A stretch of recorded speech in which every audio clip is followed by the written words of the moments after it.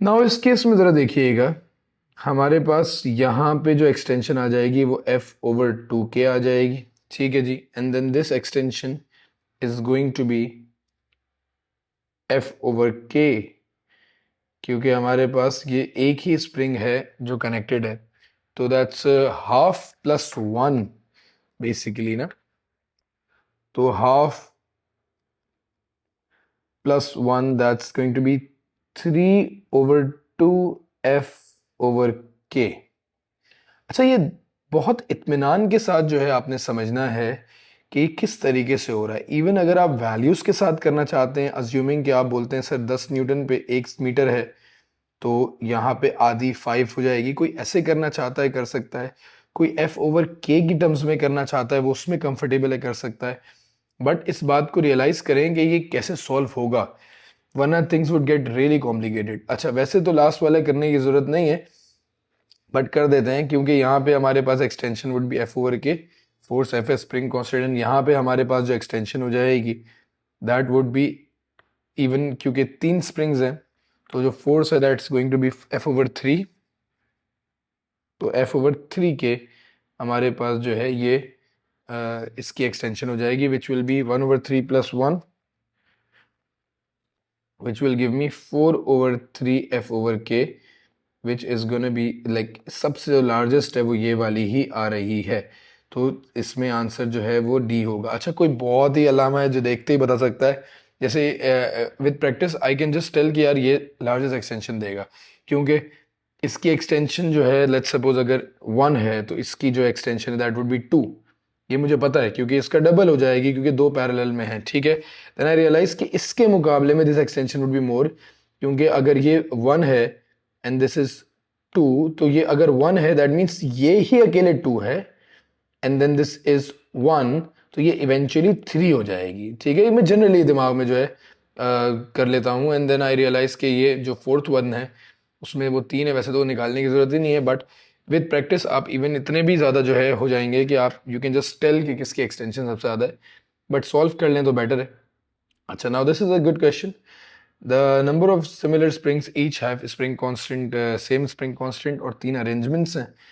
अच्छा, again spring constant इसका के फोर्स F, तो F/2, क्योंकि एक के ऊपर लगने वाली फोर्स आधी हो जाएगी, के एक्स f/2k, ये इसकी आ रही है वैल्यू, दोबारा कर रहा हूँ, तो ये f/2k, तो क्योंकि सेम है this would be f/k and this would be f/k plus f/2k, which is going to be equal to 3/2 f/k।